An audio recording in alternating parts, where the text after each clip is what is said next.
Assalamualaikum warahmatullahi wabarakatuh. Bertemu lagi di video pembelajaran tematik. Kali ini kita masuk ke pembelajaran kedua. Sebelum mulai belajar, mari kita berdoa dulu ya.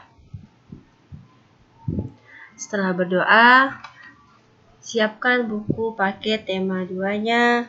Buka buku halaman 16 pembelajaran kedua. Sudah siap? Kita mulai ya. Bismillahirrahmanirrahim.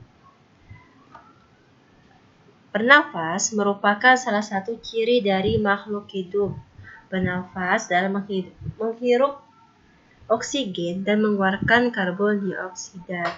Jadi yang namanya semua makhluk hidup pasti bernafas ya. Jadi bernafas itu menghirup oksigen dan mengeluarkan karbon dioksida. Jika di video sebelumnya kita mempelajari alat-alat pernapasan hewan, pada pembelajaran kedua ini kita masuk ke alat-alat pernapasan manusia. Yang pertama adalah hidung ya. Ini gambar hidung. Hidung kita terletak di mana? Ya, terletak di bagian wajah kita. Hidung terdiri dari lubang hidung dan rongga hidung.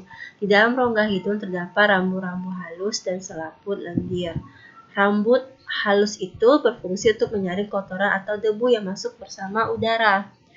Sedangkan selaput lendir berfungsi menyaring kotoran yang halus dan melembabkan udara yang masuk ke tubuh kita. Kotoran debu yang mengandung kuman akan bertahan atau tertahan di dalam rongga hidung. Selain itu, di dalam hidung ada yang namanya serabut saraf, pembau yang berfungsi untuk mengenali adanya bau di sekitar kita. Yang kedua, faring. Faring itu adalah persimpangan antara saluran pernafasan pada bagian depan dan saluran pencernaan pada bagian belakang. Fungsi faring itu sendiri yaitu menyediakan jalan untuk udara yang keluar masuk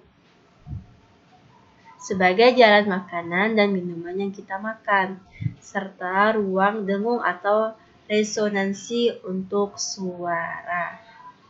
Oke, biasanya kalau kita makan sambil ngomong, biasanya kita tersedak batuk kan, itu tuh biasanya salah masuk makanannya, masuk ke saluran pernafasan jadinya. Makanya kalau kita makan itu jangan ngomong, jadi habiskan dulu makanannya, dikunyah, baru kita berbicara lagi. Oke? Kemudian yang ketiga, tenggorokan atau trakea. Tenggorokan berbentuk pipa yang terletak di leher sampai rongga dada. Tenggorokan terdiri dari pangkal tenggorokan yang disebut laring dan batang tenggorok. Jadi ini adalah sepanjang ini adalah trakea.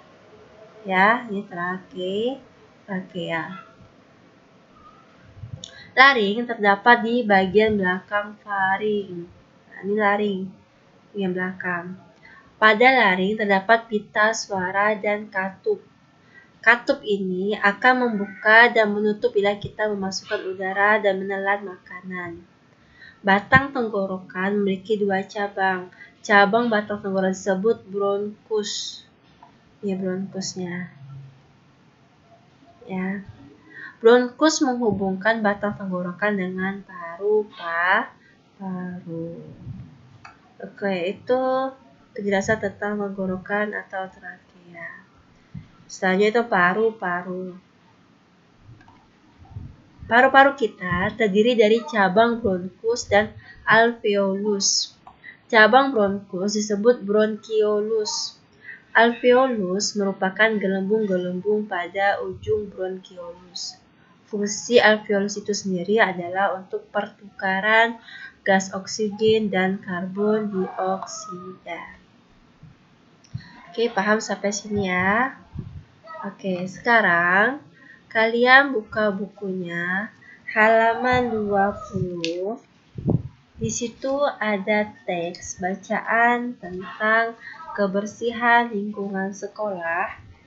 Silahkan dibaca teks tersebut dengan saksama dan perlahan ya. Jadi Dari teks tersebut, kita bisa menemukan informasi penting dari sebuah bacaan. Yang pertama, harus kita baca dulu teks tersebut berulang-ulang sampai kita paham. Kemudian, dari teks tadi, kebersihan lingkungan sekolah, kita cari kalimat penting yang terdapat dalam teks tersebut. Ya kan? Pada pertemuan sebelum kita sudah mempelajari bahwa menjawab pertanyaan-pertanyaan yang diajukan dalam teks pun menjadi hal yang memudahkan kita untuk mengetahui isi teks tersebut. Dengan demikian kita dapat memahami dengan benar apa yang disampaikan. Jadi, kalau kita membuat pertanyaan, itu akan memudahkan kita untuk mendapatkan informasi penting dari teks bacaan yang kita baca. Ini adalah beberapa contoh pertanyaan dan jawaban dari teks tadi ya, dari teks kebersihan lingkungan sekolah. Pertanyaan pertama, hal apakah yang sangat penting dilakukan dalam upaya menjaga kenyamanan dan keasrian lingkungan sekolah? Jawabannya yaitu dengan senantiasa selalu menjaga kebersihan di lingkungan sekolah.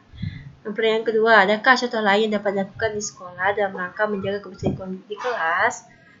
Dengan membentuk regu piket yang bertugas di masing-masing kelas. Yang ketiga, mengapa kebersihan sekolah tak dapat dipisahkan dari kehidupan sekolah?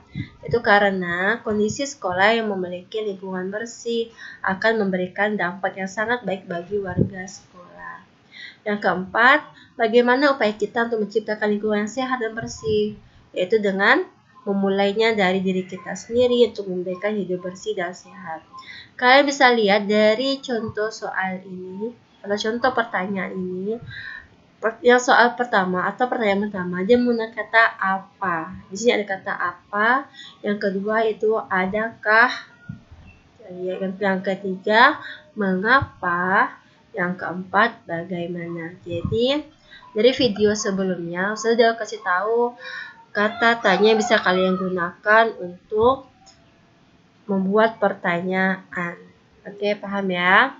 Lanjut tentang mengenal tangga nada diatonis minor dan tangga nada diatonis minor. Tangga nada merupakan urutan nada yang disusun secara berjenjang. Tangga nada dibagi menjadi dua, yakni tangga nada diatonis dan tangga nada pentatonis. Jadi kita akan bahas tentang diatonis dulu ya. Diatonis saja. Jadi tangga nada diatonis itu yaitu rangkaian 7 tangga nada dalam satu oktav yang memiliki susunan tinggi nada teratur. Tangga nada diatonis ini memiliki dua jarak tangga nada, yaitu 1 dan setengah. Ada dua macam tangga nada diatonis, yakni diatonis mayor dan diatonis minor. Sementara alat musik yang dapat digunakan pada tangga nada ini adalah piano dan organ. Yaitu pertama, tangga nada diatonis mayor, yaitu tangga nada diatonis yang susunan nada-nadanya berjarak. Ini adalah baku ya, jaraknya seperti ini. 1, 1, setengah, 1, 1, 1, setengah. Ya, jadi lagu yang seperti tangga nada ini adalah lagu Indonesia Raya, Garuda Pancasila, Hari Merdeka, dan Maju Tak Gentar. Ya, biasanya diakhiri dengan nada di O sama dengan C. Tahu kan lagu Indonesia Raya kan? Hafal semua? Garuda Pancasila? Hafal juga kan? Hari Merdeka, Maju Tak Gentar. Ya, nanti kalian bisa coba ya, karena tangga nada diatonis mayor ini ciri-ciri lagunya itu riang, gembira, bersemangat ya. Dan biasanya diakhiri dan diawali dan diakhiri dengan tangga dengan nada di O sama dengan C. Oke. Allah Subhanahu wa taala berfirman, A'udzubillahi minasyaitonirrajim.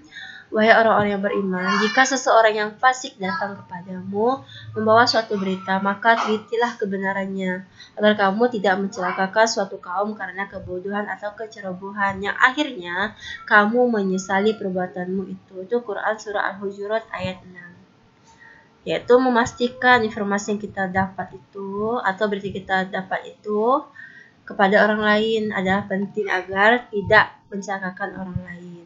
Ini adalah perintah agama. Mari kita berhati-hati ketika menerima dan menyampaikan berita atau informasi agar tidak terjadi penyesalan. Sampai di sini untuk pembelajaran kedua, semoga dipahami. Tetap semangat belajarnya. Jika dia belum dipahami, silahkan boleh ditanyakan di kolom komentar. Kurang lebih saya mohon maaf. Assalamualaikum warahmatullahi wabarakatuh.